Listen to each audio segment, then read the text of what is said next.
নমস্কার বন্ধুরা, welcome to দোলনের সাথে। আজকে আমি ভোলা মাছ রান্না করা দেখাবো। আমি কিভাবে ভোলা মাছ রান্না করি। প্রথমে আমি ভোলা মাছ নিয়ে নিয়েছি 500 গ্রাম মতো। এখানে 5টা ভোলা মাছ আছে। এখানে একে একে আমি নুন হলুদ দিয়ে ভালো করে এগুলো মাখিয়ে নেব। আজকে আমি ভোলা মাছটা রান্না করব সর্ষে দিয়ে। আর আমার বাড়িতে যেহেতু সবাই পেঁয়াজ খেতে একটু ভালোবাসে, তাই এর সাথে আমি একটু পেঁয়াজ দেব। তো তোমরা দেখতে থাকো আমি কিভাবে রান্না করছি।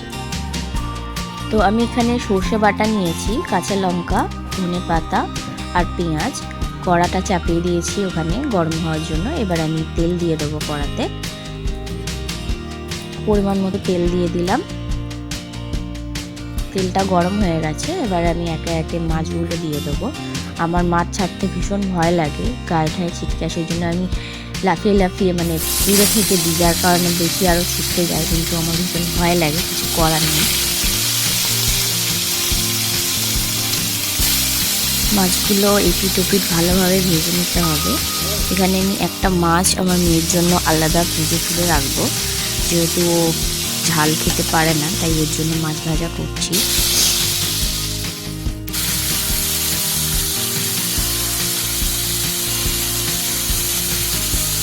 আজকে যেহেতু এটা সর্ষে দিয়ে মাছ, সর্ষেতে বেশিরভাগ কাঁচা লঙ্কাটাই ভালো লাগে, কিন্তু আমার কাছে কাঁচা লঙ্কা আজকে সেইভাবে নেই। কারণ আমার যে কাঁচা লঙ্কাগুলো আমি আজকে নিয়েছি, সেগুলো আমার বাগানের একদম গাছের কচি কাঁচা লঙ্কা, একটুও ঝাল হবে না।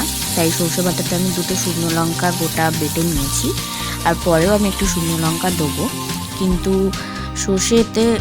সর্ষেতে বেশিরভাগ কাঁচা লঙ্কাটাই ভালো লাগে। তো তোমরা চাইলে এটা কাঁচা লঙ্কা দিয়েও করতে পারো।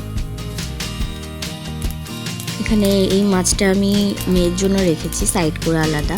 এবার আমি তেলে কালো জিরে ফোড়ন দিচ্ছি, দিয়ে এবারে আমি পেঁয়াজ দেব। কালো জিরেটা একটু তেলে ভাজা ভাজা মতো হয়ে গেলে পেঁয়াজগুলো দিয়ে দেবো। পেঁয়াজগুলো একটু নাড়াচাড়া করে নেব লাল না হওয়া পর্যন্ত।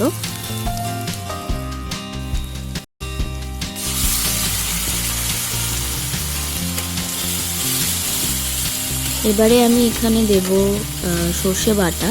সর্ষে বেশি ভাজে না, তো আমি এই সময় গ্যাসটা আস্তে করে দিয়েছি, আস্তে দেওয়া আছে। এবং সর্ষেটা হালকা অল্প ভাজবো, সাইড থেকে অল্প অল্প তেল বেরিয়ে গেছে এবং আস্তে আস্তে আমি এটা কম আঁচে ভেজেছি।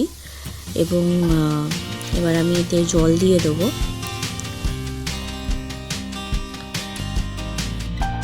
জল দেওয়ার পর আমি নুন হলুদ সব দিয়ে এটাকে ফুটতে টাইম দেব। ফোটার জন্য একটু ফুটে উঠলে তারপর আমি মাছগুলো দিয়ে দেবো। আর এর সাথেই আমি কাঁচা লঙ্কাটাও দিয়ে দেবো, কিন্তু এই কাঁচা লঙ্কাটা জাস্ট সেন্টের জন্য দেওয়া। এখানে ঝোল ফুটে উঠেছে। এবার আমি একে একে সব মাছগুলো দিয়ে দেবো।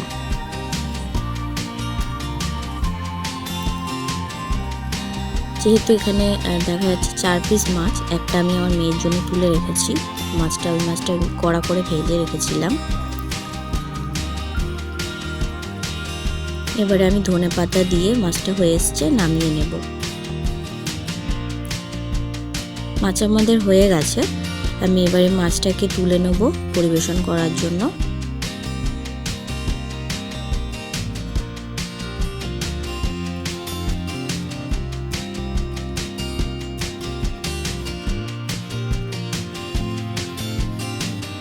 মাছটা আমাদের রেডি হয়ে এসছে এবং এই হলো আজকে আমার ভোলা মাছের ঝাল। দেখতে মোটামুটি ভালোই হয়েছে, খেতে কীরকম হবে জানি না। তো তোমরা এনজয় করো। আশা করি আমার ভিডিওটা তোমাদের ভালো লেগেছে। যদি ভালো লেগে থাকে লাইক, কমেন্ট আর সাবস্ক্রাইব করতে ভুলো না। দেখা হচ্ছে পরের ভিডিওতে।